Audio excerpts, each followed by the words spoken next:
Hello. Oh, there's a bit of a lag on the computer one. Hello, world. Welcome to January. It is January 2, part 2, day 2. Part, I don't know. It's not necessarily part, it's just funny. My name is Rachel Silber, and I am here with you just to kind of wonder and speak and just explore some things in this musings and contributions. This is second day. There was one yesterday. And unless I become really, really, really distracted, I am aiming to do these every single day of the month.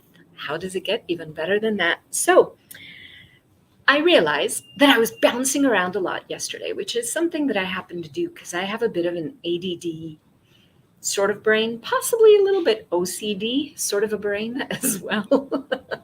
um, which some people might say, oh, this is wrong and I've got to stop being this way. But actually, it can be a huge gift and a capacity. Doesn't always feel that way. I'm just going to clarify. Sometimes it's actually a little bit miserable because you don't realize just how aware you are. So, get this, this is really kind of cool. We think that this is us. The keyword there is think, and another one is that this is us, but it's not really the case. First of all, we're infinite beings. So, what does that mean? There's no beginning and there's no end, and there's no, it's just me in this little body.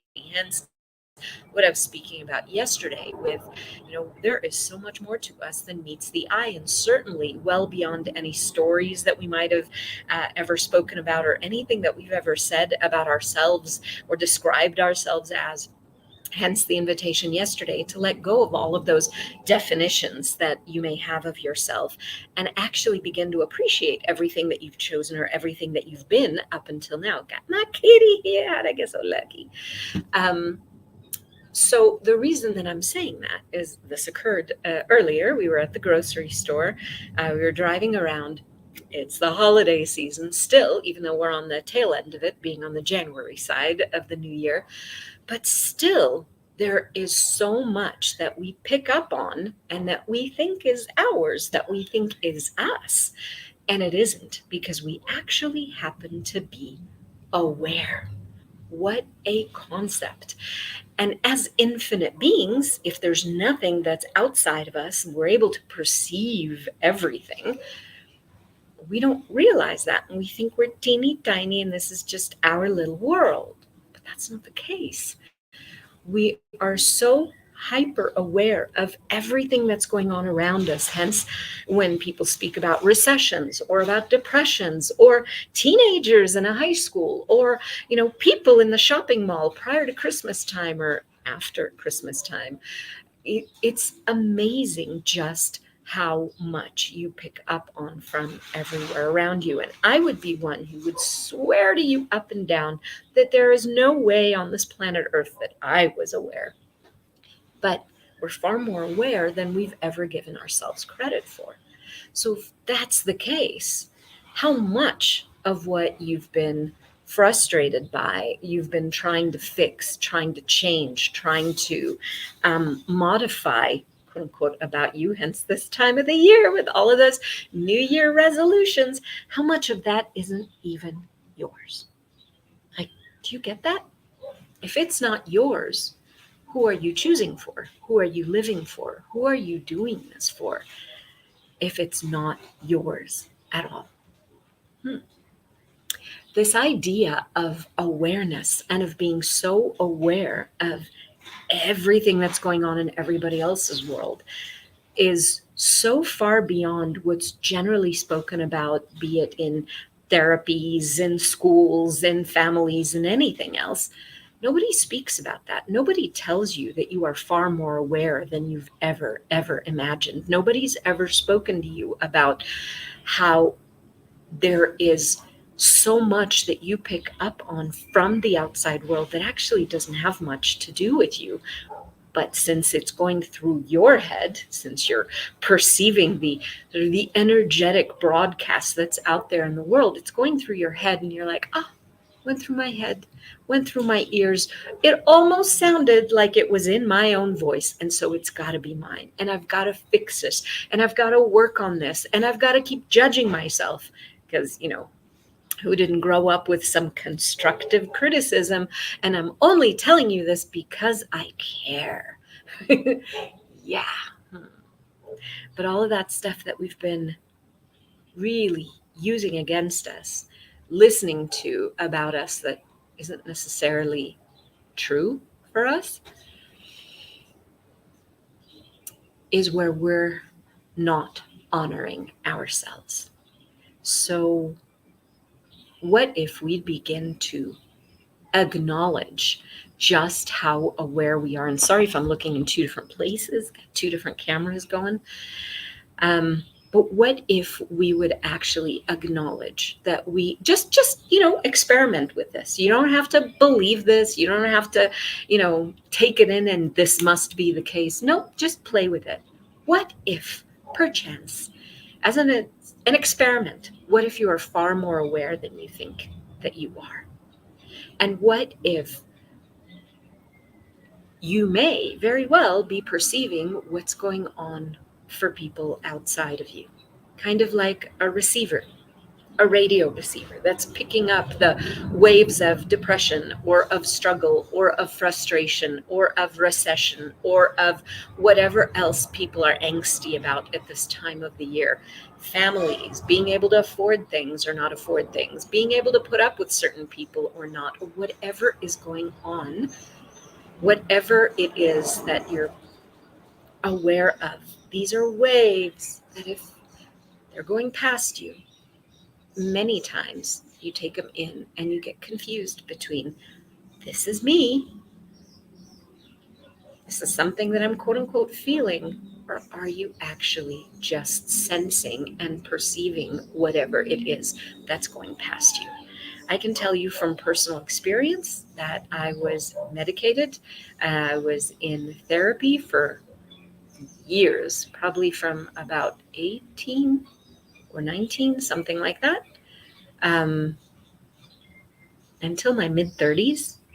And I so thought that I was so depressed. And even today, I mentioned I was in the grocery store. And when I went out of the car, it was just like everything, like the world began to spin. But it wasn't mine. I was actually aware. No one ever told me that I was aware. No one ever told me that as human beings on this planet, as infinite beings on this planet, that we are actually so aware of everything around us. And so I was medicated. I thought I was broken. I thought there'd be so many things about me that I'd have to fix. But actually, it was that I was very, very, and I mean very aware, to the point that by me trying to take things out of other people's worlds, I didn't even realize I was a healer at that point in time. That may be a different conversation, but that is part of what we perceive. We perceive where people are stressing, are judging, etc. And it's so easy for us to see ourselves as broken. And I guess where I'm going to spin this back, ACD, OCD, ADD, what ACD, that's funny. That's a mix. The mix of all of this stuff that would generally be considered a wrongness, but it isn't. It's actually super capacity. And a lot of those things that we've believed are wrong or broken or whatever about us are capacities that we have. So in this case, where we have these perspectives of there's something wrong and there's something broken and I must fix it, we go automatically, especially at this time of the year, to I have to work on myself. What if you didn't have to work on yourself and you could actually begin to appreciate yourself, to look at, oh, I may be more aware than I realized. I wonder. There's actually an app. I don't have it listed underneath in the if you're looking at this on YouTube or on Facebook. I have a whole bunch of links below. I'll try to paste that description over into Instagram as well. We'll see if it allows me. The caption's a bit long. If not, then find it on YouTube. You definitely have a link to it in my bio, and the links are all there. But in any case, just so you know, go to the App Store on whatever device you have. Both Android and Apple, there is a Who Does This Belong To app. And this is just to begin to train you into, oh, I may be aware this thing that I'm perceiving, this stress, this frustration, this whatever this is, may not be mine. So there's this Access Consciousness Who Does This Belong To app.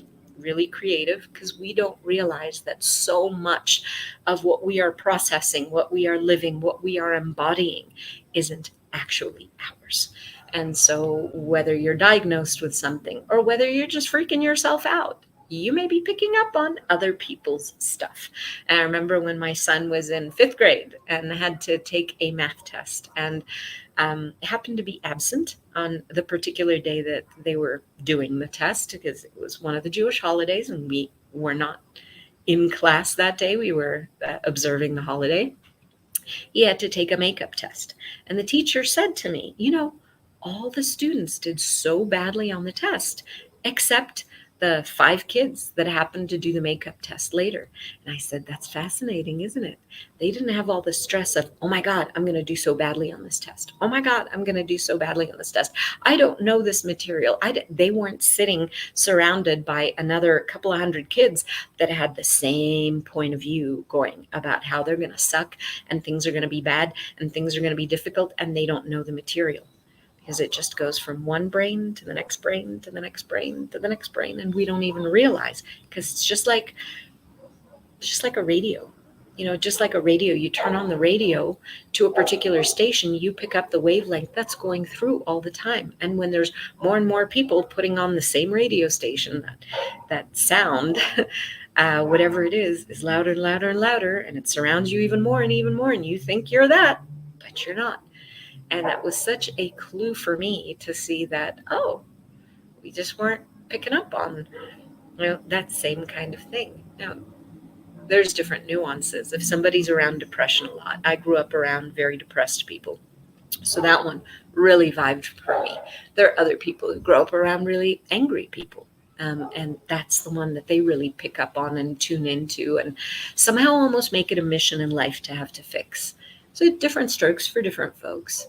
But just know, just because it happens to be out there in the wave, you don't have to tune your station to it. It is not you. You do not have to be it.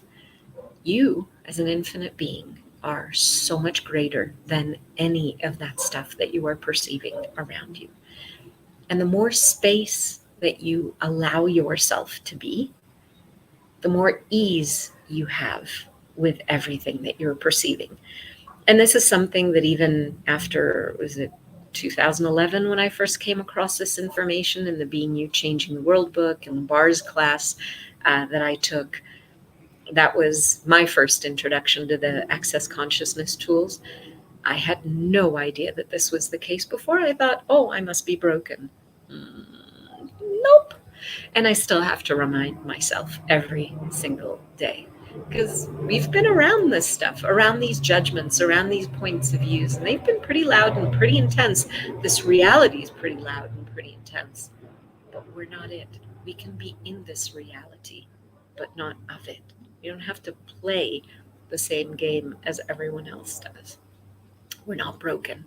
We're actually amazing, phenomenal, infinite beings. And if you use that app, that Who Does This Belong To app, or if you allow yourself to expand more and more regularly, remind yourself if need be, there is a different space that's available for you, for me, for everybody. And when you're being a different space, this is a really cool thing. It affects other people around you also.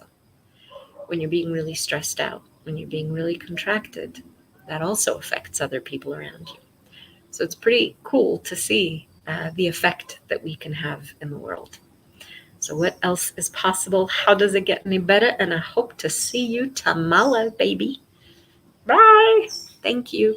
And Happy New Year again.